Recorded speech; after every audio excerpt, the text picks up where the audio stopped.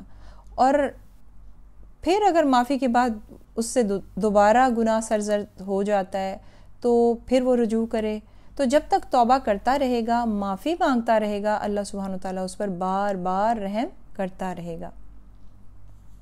اب سب سے بڑی بات جس سے اللہ سبحانہ و تعالیٰ کی محبت دل میں بہت زیادہ ابھرتی ہے، اللہ سبحانہ و تعالیٰ انسان کی صرف زندگی تک ہی رحمت نہیں دیتا اس کو، یعنی صرف انسان کی زندگی تک یہ رحمت اس کو نہیں ملتی، بلکہ مرنے کے بعد بھی مومن کے ساتھ اللہ سبحانہ و تعالیٰ رحم کا معاملہ کرنا چاہتا ہے۔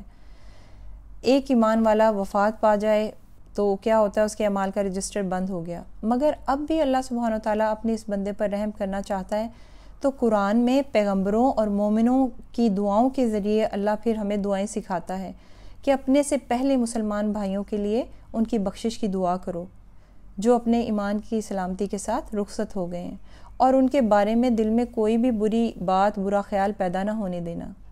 یہ میں نہیں کہہ رہی، یہ اللہ سبحانہ و تعالیٰ نے ہمیں دعائیں سکھائی ہیں قرآن پاک میں۔ سورہ حشر کی آیت نمبر 10 میں ہے یہ، ربنا اغفر لنا ولإخواننا الذین سبقونا بالایمان ولا تجعل فی قلوبنا غلا للذین آمنوا انک رؤوف الرحیم، کہ اے ہمارے رب ہمیں بخش دے اور ہمارے بھائیوں کو، وہ جو ایمان کے ساتھ ہم سے پہلے رخصت ہو گئے ہیں، اور ہمارے دلوں میں ان کے خلاف غل نہ پیدا ہونے دینا، بے شک تو نہایت شفقت کرنے والا اور بار بار رحم کرنے والا ہے۔ تو دیکھیں کتنا رحم فرمانے والا ہے اللہ سبحانہ و تعالیٰ۔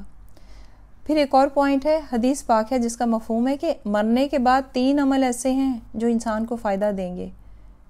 ایک پہلا عمل ہے نیک اولاد، دوسرا ہے فائدہ مند علم جو وہ دنیا میں لوگوں کو دے گیا، تیسرا ہے صدقہ جاریہ یعنی چیریٹی کے کام جو وہ کر گیا، قرآن وہ پڑھا گیا کسی کو، یا قرآن پاک مسجد میں رکھوا گیا، مسجد بنوا گیا، نلکے لگوا گیا، کوئی بھی جو چیریٹی کا کام کیا وہ جب تک چلتا رہے گا اس کو اس کا اجر ملتا رہے گا۔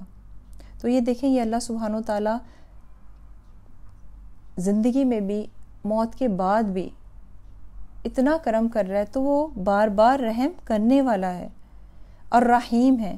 تو آج کلیئر ہوا آپ کو الرحمن اور الرحیم کا ڈیفرنس، روٹ لیٹرز ایک ہی ہیں، رحمان ہے تمام پیدا کردہ مخلوقات پر، اور رحیم بار بار رحم کرنے والا ایمان والوں پر، زندگی میں بھی، موت کے وقت بھی، موت کے بعد بھی، اور آخرت میں بھی انشاءاللہ تعالی العزیز۔ اللہ سبحانہ وتعالی ہمیں ایسے مومنین میں شامل فرمائے، آمین ثم آمین، ہم سب پر خاص کرم کریں، آمین۔ جب ہم اللہ سبحانہ وتعالی کے ناموں کو جانیں گے نا تو اللہ سبحانہ وتعالی سے محبت ہوگی، مزید بڑھے گی ہماری۔